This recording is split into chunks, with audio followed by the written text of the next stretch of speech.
Yeah, but what do you mean? What do you mean this Navy SEAL got away with war crimes? What do you mean there's an Australian minister that altered endangered species so he can develop his own property and got $80 million to a company he owns in Cayman Islands through water profiteering, and roped in a whole bunch of other ministers to help him to do all this, and wrote a misleading letter with falsified figures in it to send to the Mayor of Sydney? What do you mean he's in charge of reducing the emissions of Australia? What do you mean he's still a minister? What do you mean you're making changes, YouTube? What do you mean a $42,530 fine? What do you mean made for kids? What do you mean Children Online Privacy Protection Act? What do you mean there's going to be more plastic in the ocean than sea creatures by 2050? What do you mean South Australia still has the gay panic defence? Come on, South Australia, lift your game. What do you mean he was shot in his own home but he died in police custody?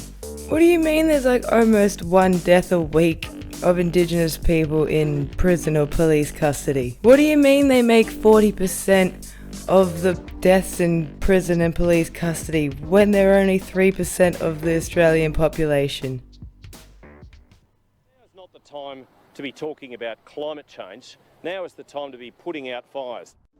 What do you mean, dickhead? What do you mean that's the Deputy Prime Minister of Australia? What do you mean the top 10% of Australians have 50% of the wealth, with the top 16% going to the top 1%? And what do you mean that the 40 to 90% of the population share in the 47% of the wealth, with the bottom 40% of the population sharing in 2% of Australia's wealth? What do you mean the police made a 16-year-old girl strip naked, squat down and have a police look underneath her? What do you mean that's a strip search? What do you mean they're doing this to minors? What do you mean including 2 12-year-olds and 8 13-year-olds? That's what I mean. And yeah, like, subscribe and become a patron. If you pick the tier that's $10 or above, I'll post you some artwork.